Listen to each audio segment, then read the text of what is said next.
I'm Patrick Sweeney, and tonight I'm going to tell you how fear can transform your life.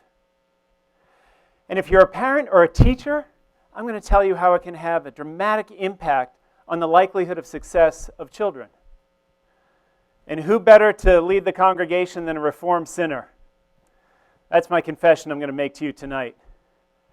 For the longest time, I was the world's biggest wimp.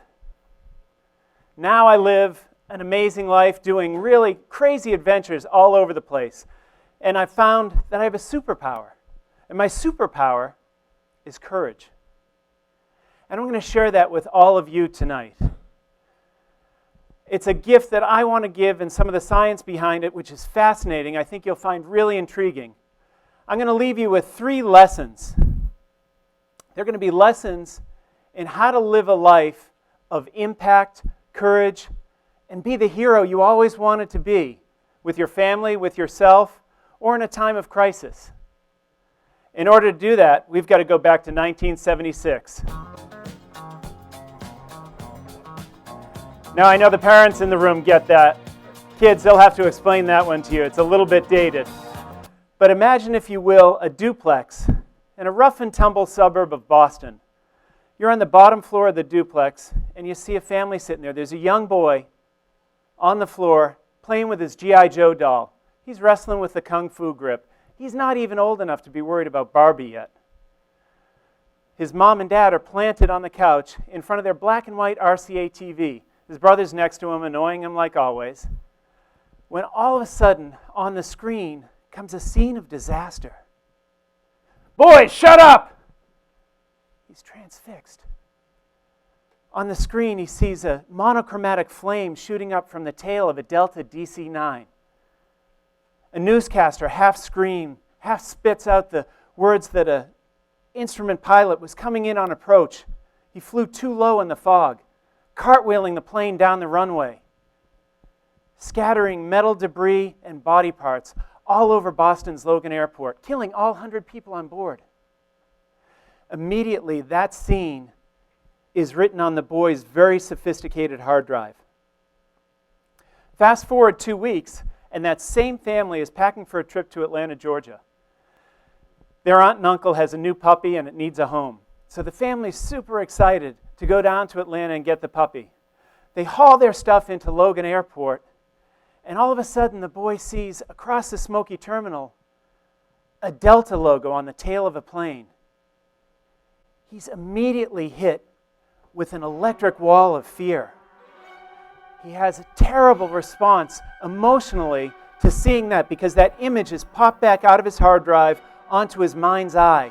He rips and pulls at his mother's hand, trying to get out of here. "I don't want to die!"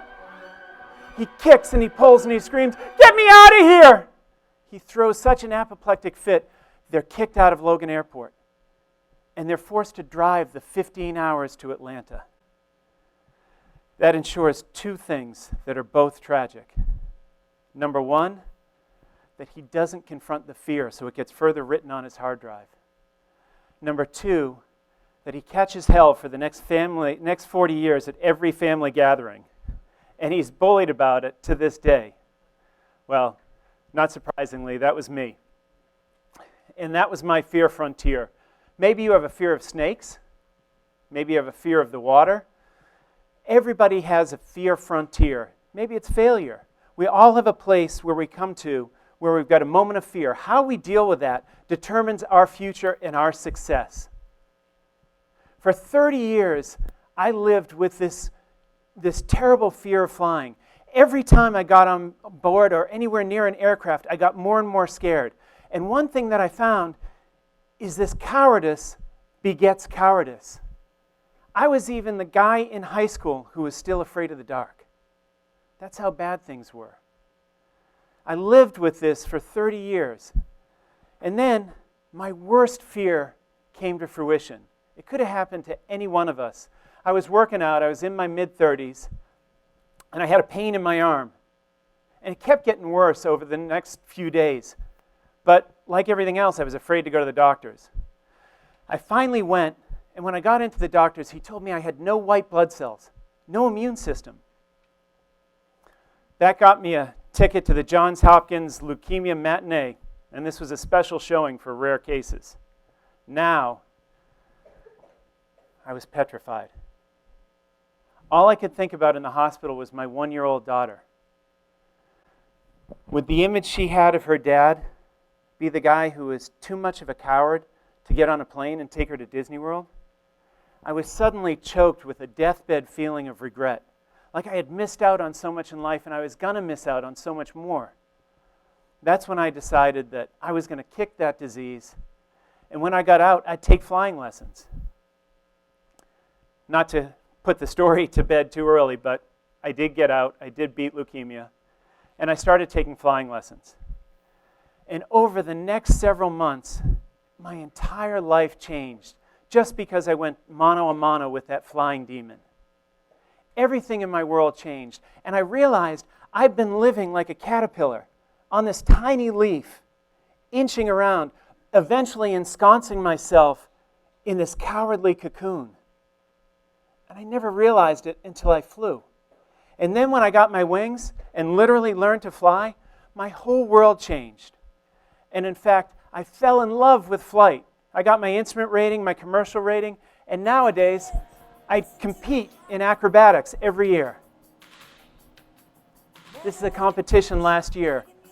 And if this, the idea of being upside down with the ground coming at you at high speed, activates your fear frontier, maybe it's speaking in front of a big audience. Maybe it's asking a girl out on a date. We all have a fear frontier. How we deal with those determines our success. And that brings me to lesson number 1. You don't know how great life can be until you get to the other side of your fear frontier. The choice you make determines what your life is like. You only have 2 choices when it comes to fear. You can either tame fear, or fear can rip you apart bit by bit. I was so enamored and so amazed how my life changed when I got beyond my fear frontier and I started to tame fear. I wanted to make sure my kids had the same thing. So as a dad, I stumbled on something that the Navy SEALs had known for decades. And when I first did it, I got a lot of flack from other people because they said, fear, you should be avoiding it. And in fact, that's the number 1 strategy people have for dealing with fear, is avoidance. It's also the biggest mistake you can make. And that causes you the most damage in your life, avoiding fear. So I wanted to give my kids this gift. When they were 3 years old, I started them skiing. When they were 4 years old, we were rock climbing. At 7, they went paragliding. I didn't have a dad handbook. I was just doing the best I could. I kept trying to extend their fear frontier, nudging them out of their comfort zone. And I'd meet parents and they'd say, rock climbing and mountaineering with kids, that's crazy. And then I'd meet the kids and they'd say, wow, rock climbing. Can you talk to my mom and dad? And that brings me to point number 2. There is a dramatic difference. They're 2 very different animals, risk and fear. Risk is the probability or the likelihood of something bad happening. Fear is an emotional response to a physical feeling in the body. They often get confused, and people don't understand why. If I knew the difference between risk and fear, when I was a 7-year-old boy at Logan Airport, I would have never let my parents drive. Just to put it in perspective, in our lifetime, in this room, 3 people will die in car accidents. It would take 25 rooms this size filled up to have 1 person in an airplane crash. That's the difference between knowing the risk. So why isn't a mom who drops her son or daughter off at school, who's texting her boss at the same time, which is incredibly dangerous, why isn't she full of fright because of that? Because familiarity fades fear.